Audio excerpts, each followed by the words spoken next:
In listening to this video again, because somebody made a comment to draw my attention to it, um, I realize now I have more understanding since I made this video.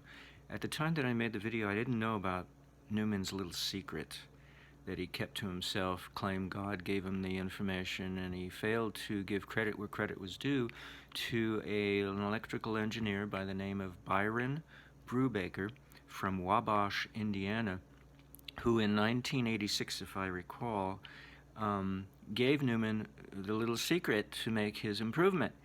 Now, it's a very fundamental theory. I won't go into the details of how fundamental it is. Let's just say it's how our solar furnace works. You know, physicists would love to tell us it's nuclear reactions. Bunch of hooey. It's electrical reactance that drives our sun.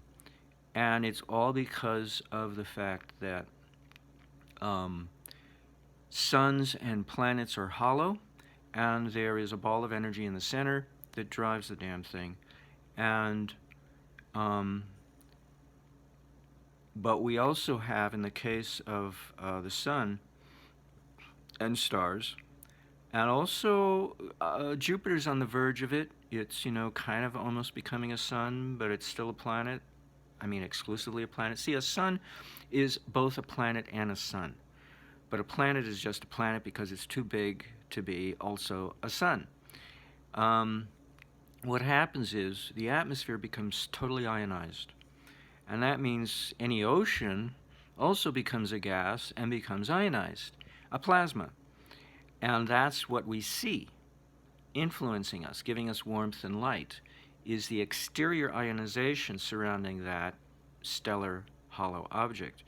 What we don't see is the same thing going on in the center of the hollow spheroidal object.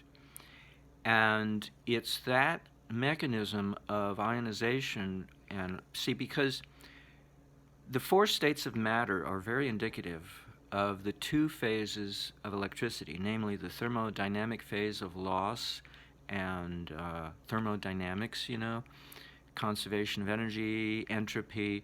That's the solid state and the liquid state.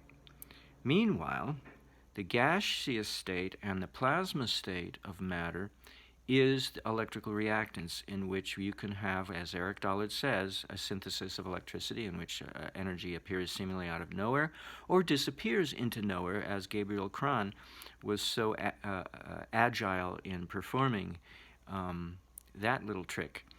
I say seemingly because there's no such thing as appear or disappear. But that's a whole other discussion. I don't want to get into it. The point of this one is, when I made this video, I did not know. Byron, see, I was putting out the idea that I know what happened because I simulated it, and the only difference, and I wrote a Quora article, and I think I'll put the link along with this video, that basically summarizes what I discovered. And then Byron contacted me and said, hey, look, dude, I know the secret, because my simulation told me that Newman was lying, that you cannot get over unity from a bar magnet spinning around inside a massive coil at 30 cycles per second, because, you know, come on, how fast can it rotate if you hand crank it?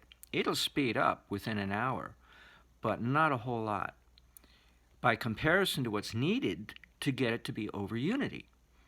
You need it to be, I believe it was, what was it?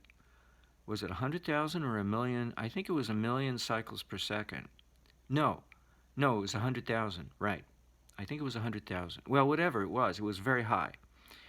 And it's all documented on my website. I did it in LT Spice, and I'm an Edison guy because I don't know what I'm doing. And so I'm not hampered by brainwashing and programming. I simply fumble and bumble, and I exhaust all options when I'm designing a circuit to be intended to be over unity. And when I think I've exhausted all and I haven't succeeded yet, and I plop down in bed exhausted, I realize I haven't tried everything that I thought I tried. And then I go and I try it, and whoo, it works. It's exactly the way Edison realized the light bulb, 10,000 tries, and he thought he exhausted all options, and then he realized, nope, I forgot one. So that's the way I approach it. And so I can succeed where other people fail because I simply do the work. It's a lot of work to break out of our enclosed programming of how we're taught to think, because it's all in the best interests of corporations such as banks and the military, who have vested interests in keeping this thing hushed up. They want it all for themselves. The military already has it to one degree or another. They'd love to have more, but they want to keep it to themselves to keep that military edge. And the banks also have it, but in their own format. It's not energy, it's fiat currency. But it's the same thing, functionally speaking. It's free energy. They just print more money. And most of our money, 98% of it, is digital anyway. So they want to keep this free energy to themselves, and they don't want us to have it because it would ruin their ability to control us, socially engineer and control us. Because they don't need monies per se, although that is a driving motivation. They got already plenty and access to it. What they do want is control, and they're control freaks. They need a monopolization of everything, and yet it's not illegal to create your own currency. I did it. I read POP, P-O-P-P, that's the last guy's name, or the last name of the guy who wrote 2 books on the subject, and I used the Liberty Dollar, Bernard von Nothaus, as my model, and I created my own script, and my script currency, and it's totally legitimate when you do it legally, when you follow all the rules, but you don't have to depend on the Federal Reserve to create or provide your monetary instrument. You can make your own based on your own services or products that you produce in your community.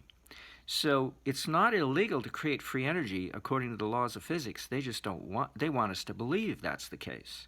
But electrical reactance is well known by electrical engineers for 150 years, and they continue to refuse to admit it.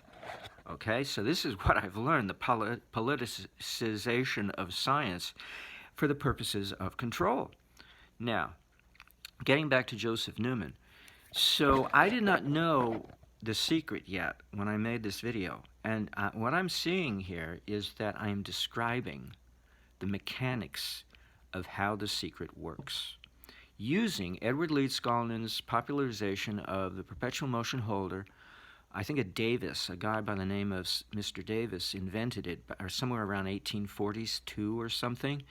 And then Aaron Murakami does a great job of investigating that on either energeticforum.com or the other one that he manages, energyscience.com. I forget the name of it. He lays it out, his citations and references, so we know who invented it, or who discovered it, the principle. But Edward Leeds-Skolnin popularized it in the 1930s, and so that's the only reason why we know about it. We don't know. Who knows Davis, And then we know of all the examples of a perpetual motion holder. It's called magnetic remnants, and it was used in the magnetic core memory of computers between the years of 1955 and 1975. So we know it has commercial value because it was used for 20 years. There's so many instances that a perpetual motion holder has been used already.